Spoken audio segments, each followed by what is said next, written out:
or Milano to give it its proper Italian name, is the capital of the Lombardy region. Since medieval times, it's been the market, industrial, financial and cultural center of the region.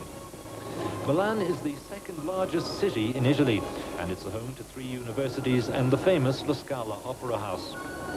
Situated on a strategic crossing of the River Alona, it is also Italy's chief manufacturing center, and it produces textiles, aircraft, machinery and clothing. It's also the home of the Italian motor manufacturing giant Alfa Romeo, now a major part of the giant Fiat organization.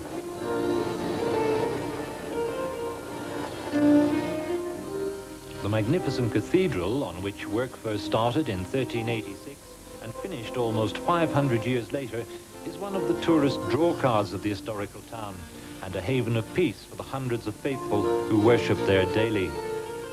All over Milan, it's not surprising that everywhere you look, you'll find the Alfa Romeo coat of arms.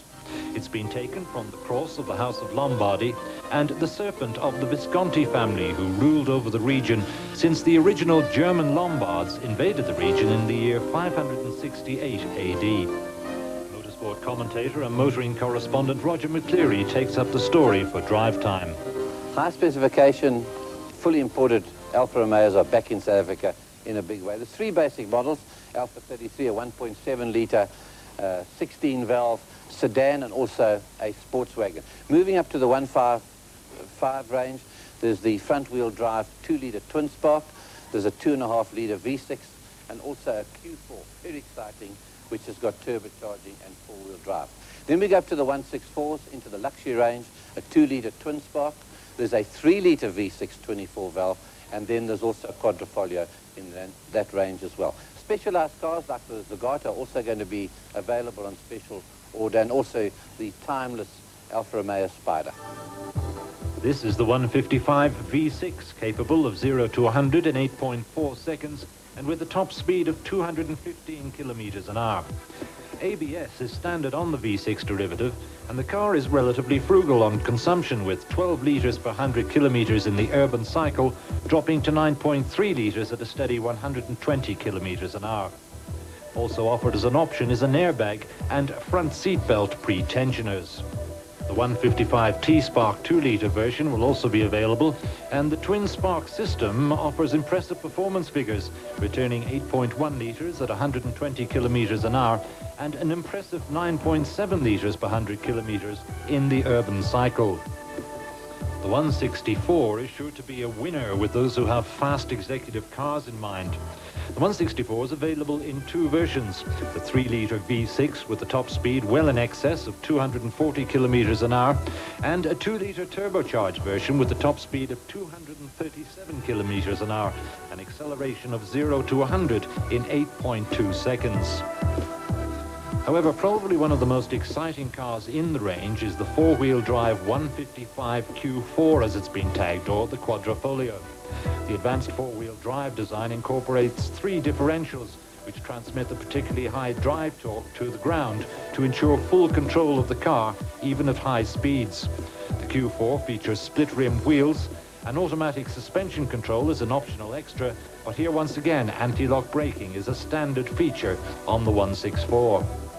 The South African group of journalists who visited Alfa Romeo spent several days with the cars. On arrival in Milan, they were given a short introduction to the various models before setting off on a 1,000-kilometre round trip from Milan to Venice and back. Once on the freeways, there was the chance to open up and drive at speeds often in excess of 200 kilometres an hour, safe in the knowledge that the Italians, like their German counterparts, know how to drive properly on a freeway. Cruising with the speedometer sitting happily at 180 or 200 k's an hour is an exhilarating experience, unfortunately lost to us in our less educated environment. Indeed, the only impediments found on Italian roads generally tend to be mountains, and the Italians seem to have learnt that going through them is infinitely quicker than going over them. On arrival in Venice, Drive Time was able to ask John Sayers, the chairman of the company importing the cars, how the opportunity had arisen. Brian Taylor approached me towards the latter half of last year regarding getting involved with the importation of Alfa Romeos. I investigated the project with him, and my final commitment was to go to Italy and have a look at the factory and meet the people from Alfa Romeo, and that convinced me that it was a very good idea to bring them back into the country. And a whole new look to the Italian motor industry. Absolutely, they're a lot more enthusiastic at Alfa Romeo than I think they have been over the past couple of years, and they're very committed to get involved in the South African market again. Now, being an importer, John, are you going to just sell these cars out of Johannesburg, or have you got other plans? No, we've got our main showroom in Johannesburg at the moment. We've opened our own branches in Pretoria, Durban, East London and Cape Town. We hope by the end of the year to have possibly another 4 to 5 outlets in the metropolitan areas. And we're looking for people who are interested in franchising the product for us. And what sort of parts backing have you got? We committed to Alfa Romeo. We have to import a minimum at the moment of approximately 4,000 parts with an investment of over R1 million. So there will be full support and parts backing for the product as required. And the service backup, what can we expect there? We've appointed 10 service dealers at the moment, with more in the pipeline. They have been over to the factory. They've done a full factory course. They've imported the necessary tooling, and they're up and ready to go. Brian, Alfa Romeo these days makes a pretty substantial range of motor cars. Are you going to bring the whole range, or just one or two models, or how do you mean to play it? Now, we mean to bring back most of the comprehensive range today of Alfa Romeo cars. There will be 10 cars in our range, starting with the Alfa Romeo 33, then a range of 155s, a range of 164s, obviously the little Spider, and a little bit of exotica with the very exciting new Zagato RZ convertible. That's a very comprehensive, exciting range of motor cars. Now, which model would you say, having driven these cars in Italy now for more than 500 kilometers, would be best suited for South African conditions or for our market?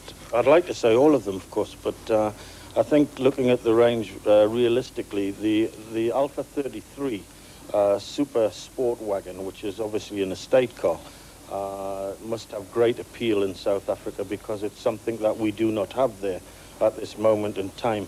1.7 litre motor car, 16 valve, fuel injected, very versatile, selling for just over 100,000 rands, must appeal to us. And on the 155 range, the 2.5 litre, which you've driven this morning, which is an extremely exciting car.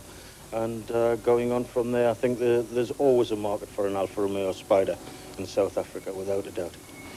Now, knowing Alfa Romeo as you do, the cars themselves have always been performance orientated, which of course these are, but they seem to offer more than that these days. Yes, very much so. What has happened over a period of time, probably since 1986, is that since it was taken over by Fiat, there's been an enormous amount of money spent on this Alfa Romeo range. They're all new motor cars, and what you have today is superb quality and finish and build and styling and everything else today that really does make it a very, very special range of cars. And what sort of prices are we talking for these fully imported right-hand drive motor cars?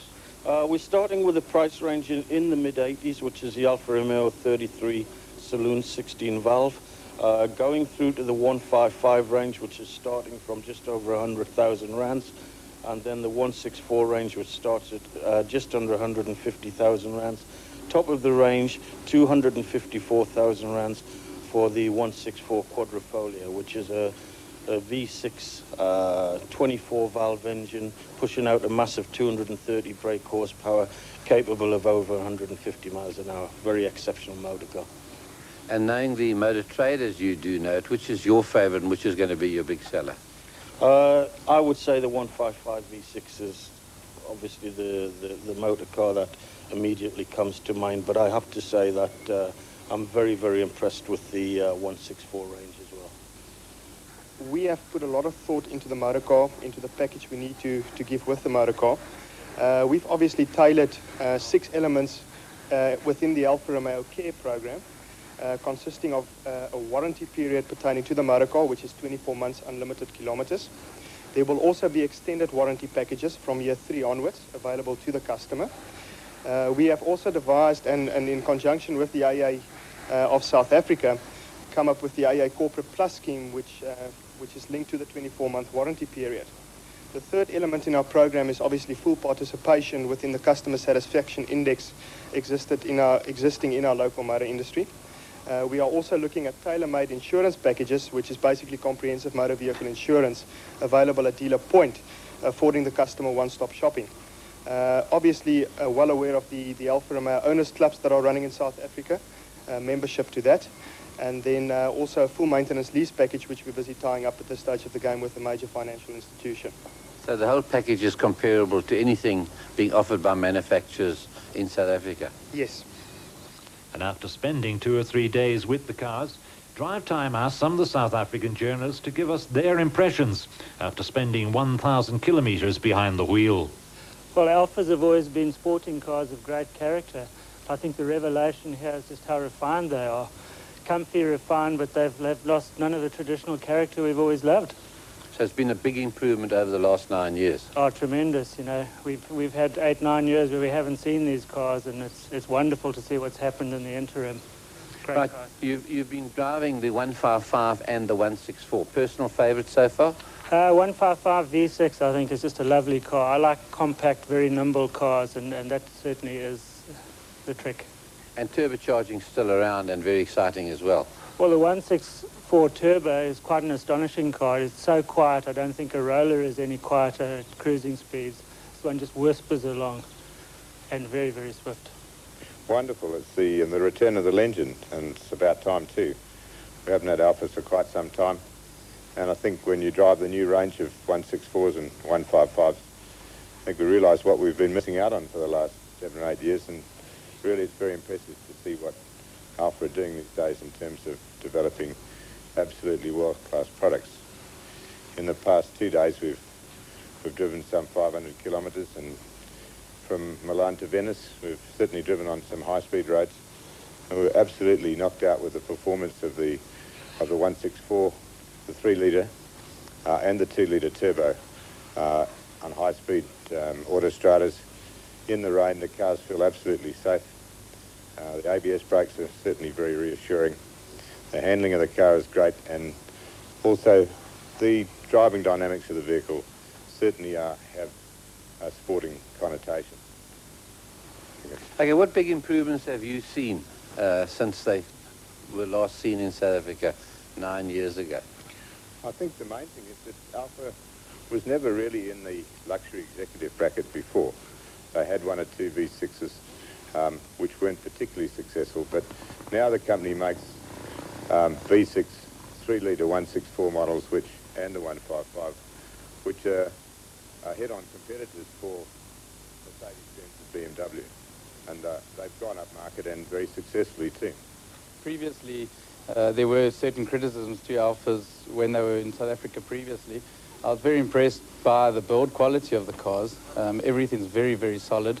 They've really jacked it up a lot from that aspect. The power, very smooth, torquey motors. I kind of expected peaky motors, notchy gearboxes, but been pleasantly surprised that they go very, very well, and they have definitely changed my perceptions of what I had of Alfa.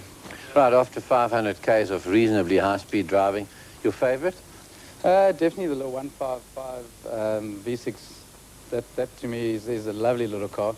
Once again, I think being slightly younger, prefer the smaller cars to the bigger ones. The 164 is also a lovely motor car, but definitely the 155 V6. I was very impressed with the torque of the engines, the fact that one can be doing 120, put your foot down in 5th gear, and it just rockets up to the speedo. It's incredible. And the 155 and the 164, quite a varied range of motor cars and engine specifications. Yeah, the 155 for me thus far has been my favorite. I think it's a very nimble, compact little car. The V6 engine was incredibly torquey.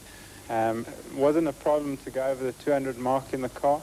I think the 164 is also a beautiful car, perhaps a bit larger and may appeal to a slightly older set, but the 155 I think will be a definite winner in South Africa.